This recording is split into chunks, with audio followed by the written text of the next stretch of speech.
Oui les amis, bonjour, j'espère que vous allez bien. Pour ma part, ça va. Permettez que je réponde rapidement au commentaire de ce monsieur. Un certain Yves, hein? Yves qui vient en faux profil, bien sûr. Des gens comme ça qui créent des comptes inutilement pour venir embêter les gens. Alors il dit Paul Biya vient de faire venir au Cameroun le commandant en chef de la gendarmerie nationale française pour préparer les élections. Tu n'es pas au courant, monsieur le savant. Monsieur Yves, je vais d'abord commencer par le dernier mot, la dernière expression que tu utilises dans ton chiffon que tu es venu mettre, que tu es venu déféquer dans ma vidéo là. Tu m'appelles monsieur le savant. Quand mes parents m'envoyaient à l'école, tu étais où? C'est de ma faute si tes parents n'ont pas vu l'importance d'une école.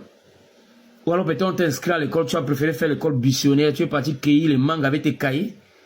Tu vas me traiter de monsieur le savant. C'est moi qui t'ai empêché d'aller à l'école. Regardez-moi les rabougris intellectuels comme ça.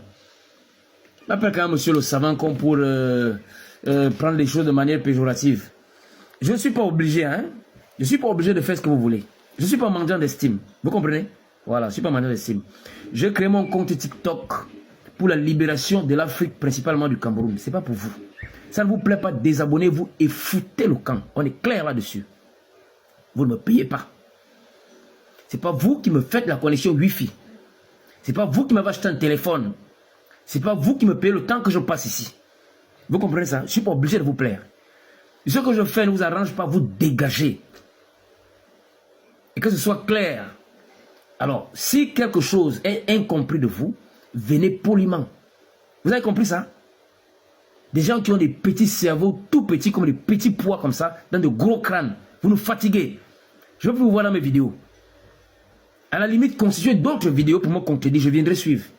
Et on va faire un affrontement intellectuel. Vous avez compris? Moi, quand je ne suis pas content de quelqu'un, ou quand je ne suis pas d'accord avec ce que quelqu'un a fait dans sa vidéo, je prends sa vidéo, je contredis. Ou bien j'apporte un éclairci. Alors, forcément, il lira ma vidéo. S'il trouve que ce que je dis est faux, il réplique et on s'explique. On n'a pas besoin de dire, monsieur le savant. Tu n'as pas eu une jeunesse? Les gens ne vont pas à l'école? Tu faisais quoi? Les gens comme ça qui ont commencé à vendre les arachides à partir de 8 ans. Aujourd'hui, ils ont un petit étalage au marché d'oignons, de cubes, de je ne sais pas trop de quoi. Ils viennent parler des choses intellectuelles. Allez vendre vos cubes et foutez-moi le camp avec ça. Vous avez compris? Voilà, je vais vous dire autre chose. Tu dis le président Biya vient de faire venir au Cameroun. Tu es sûr que c'est lui qui les a fait venir? Tu es sûr? J'aurais même entendu dire qu'il y a une délégation de l'ONU et de l'Union européenne qui serait venue jusqu'en Vomeka à la résidence familiale du président pour rencontrer le président. On n'a pas ouvert le portail. C'est Mbadakani qui expliquait ça. Je n'ai pas encore eu le temps de vérifier l'information. Et quand Mbadakani dit quelque chose, c'est que c'est fondé. Ça, vous ne parlez pas de ça, n'est-ce pas? Donc, si un commandant en chef de la gendarmerie vient au Cameroun, il vient peut-être négocier quelque chose. La France veut prendre le Cameroun. Vous croyez que quand la France saccageait la Libye, le président Biya ne voyait pas?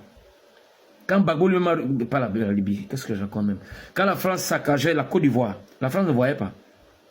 Quand Gbagbo lui m'a reconnu qu'au plus profond de la crise ivoirienne, pendant encore le bombardement, le seul président qui répondait encore à ses coups de fil, c'est le président Biya. Vous croyez qu'il n'a pas vu ce qu'on a fait à Gbagbo? Qui a semé le désordre en Côte d'Ivoire? Ce n'est pas l'ONU.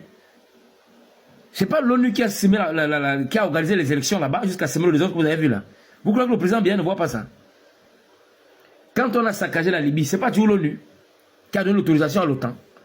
Quand l'OTAN a commencé à détruire la Libye, pourquoi l'ONU n'est pas intervenue? En ce moment, Poutine n'était que Premier ministre. Poutine a vu. Poutine a fait une sortie, il a fait une conférence de presse où il a critiqué ça. Il a dit si on avait pris Kadhafi, il fallait le juger et non le sacrifier à la vindicte populaire. C'est un assassinat. Poutine a reconnu que l'OTAN a éliminé Kadhafi à des fins d'intérêt propre pour voler les matières premières de la Libye. Poutine est au courant de ça. Le Cameroun a des accords militaires avec la Russie. Et c'est Poutine qui est au pouvoir. Vous comprenez ça? Pas parce que le président Biya a reçu une délégation de l'Union européenne, une délégation française, vous allez venir nous raconter ici que le président Biya, machin truc. Je suis au courant et puis quoi? On doit tout expliquer. Quand on est parti à l'école, toi tu étais où? Donc il faut que chaque fois qu'il y a une petite incompréhension qu'on vienne expliquer, et vous arrivez toujours étant dubitatif, étant fanatique, étant bloqué dans votre obscurantisme intellectuel. Des gens qui ne voient pas plus bas que 30 cm, plus haut que 30 cm de réflexion. Vous êtes toujours en train de réfléchir comme les petits enfants comme ça. Il faut qu'on vous explique tout. Tu vois, si la France demande à venir au Cameroun, le président il va refuser. Il va les recevoir. Ceux qui sont dit, tu as suivi, tu as été au coin de leur entretien. Vous croyez que le président Biya ignore que ces gens-là veulent l'abattre? Vous croyez qu'il ignore ça? Vous croyez que quand le président Biya préservait les matières premières du Cameroun, il ne savait pas que les gens-là voudront ça? Vous êtes sûr que vous comprenez la géopolitique mieux que le président Biya? Si l'ONU demande à venir rencontrer le président Biya à la présidence, il va le recevoir. Ça ne veut pas dire qu'il valide.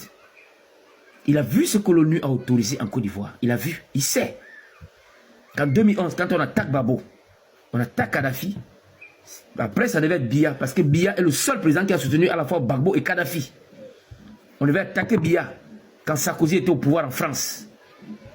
Et c'est parce que Sarkozy ne passe pas au à son deuxième mandat que le Cameroun échappe. Et le président Biya le sait. C'est d'ailleurs ce qui explique la démission du président de Maurice Kamto, que vous voyez là, qui était ministre délégué à la justice.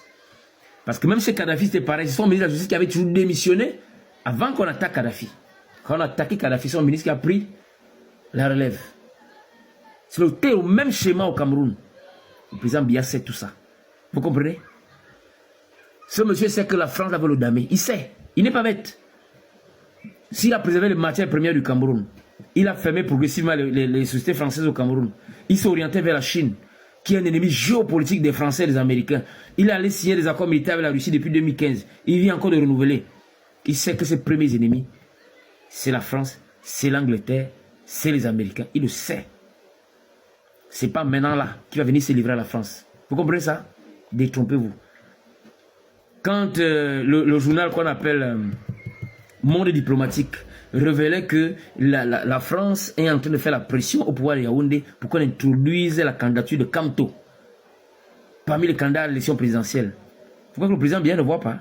Il sait que la France veut placer Kamto au pouvoir. Mais c'est vous qui ne comprenez pas que les Français veulent toujours choisir le président à votre place. Vous partez courir pour Kamto. Vous croyez que c'est vous qui voulez qu'il soit là? C'est la France. La France ne veut pas qu'il soit là pour vos intérêts, non. C'est pour ses intérêts à elle. Parce que la France veut vos matières premières pour que vous restiez pauvres. C'est ce que vous ne comprenez pas. Vous croyez que c'est Kamto qui viendra vous libérer. Vous vous trompez largement. La France a choisi un candidat pour elle, pour ses intérêts, pas pour vos intérêts. La France n'a pas intérêt à ce que vous soyez développé. La France veut bien vivre. Donc maintenant que le président est vieillissant, que vous partez à l'élection présidentielle, la France a choisi un candidat pour elle. Donc la France veut choisir son président à elle pour que ce président dirige le Cameroun. Afin que ses intérêts soient garantis, pour qu'elle revienne s'installer au Cameroun, pour continuer à piller comme un pille dans tous les pays francophones. Regardez la sous-région, comment est-ce que les populations sont pauvres, alors que c'est une des parties les plus riches d'Afrique. Ça ne vous fait pas réfléchir? Parce que c'est la France qui a la même mise. Quand la France est là, elle se sert, elle se sucre. Regardez ce que la France fait en Libye aujourd'hui. Ils sont en train de piller tout le pétrole et le gaz en Libye. C'est ce que vous voulez au Cameroun? Vous partez choisir un président qui avait la France. Mettons-le d'abord là, après on verra. Vous croyez que si ça soit là, quand la France va décider de le sécuriser, vous pourrez encore l'enlever? Vous n'aurez que des larmes dans les yeux. C'est ce que vous n'arrivez pas à comprendre. C'est ce que vous n'arrivez pas à comprendre. On vous l'explique. Même dans toutes les langues du monde, vous ne comprenez pas. Monsieur le savant, il m'appelle monsieur le savant. Mais où t'es? Il faut aller à l'école, hein? Le savoir s'achète. Et personne ne me paye ici. Ni mon temps, ni mon forfait. Ni ma connexion Wi-Fi. Personne ne me paye. Je suis obligé de faire ce que vous voulez. Elle est tellement fatiguée à la longue. Mes vidéos ne vous plaisent pas, dégagez. Ceux qui veulent se cultiver, ceux qui aiment l'Afrique, ceux qui supportent le panafricanisme peuvent rester à moi, on continue le combat. Vous n'êtes pas obligé d'être là. Hein? Monsieur Yves qui en faux profit, des petits sorciers comme ça, des gens qui traînent avec l'ADN de la malédiction. Pendant qu'on se bat pour libérer l'Afrique, et ils sont toujours en train de chercher des motifs pour rester des prisonniers. Après, ils vont se plaindre que rien ne va. Mais c'est vous-même qui faites que ça n'aille pas. C'est vous-même, parce que vous voulez à la tête de votre pays un pion de la France. Vous savez les dégâts que la France fait en Afrique? Qui vous a rendu chômeur aujourd'hui avec le système éducatif? C'est pas la France. Qui vous a imposé au France, c'est pas qui vous pille? C'est pas la France. Vous voulez encore un président qui travaille à la France? N'importe quoi. Voilà, ceux qui me découvrent pour la première fois, bien il m'arrive parfois de regarder des gens comme ça. C'est parfois nécessaire. Je voulais pas faire de vidéo aujourd'hui, mais quand j'ai vu ça, il fallait que je réponde à celui-là. Il n'est pas le seul qui a commenté un peu dans ce sens-là. Il fallait que je réponde un peu. Voilà, à nous revoir la prochaine vidéo. Portez-vous bien.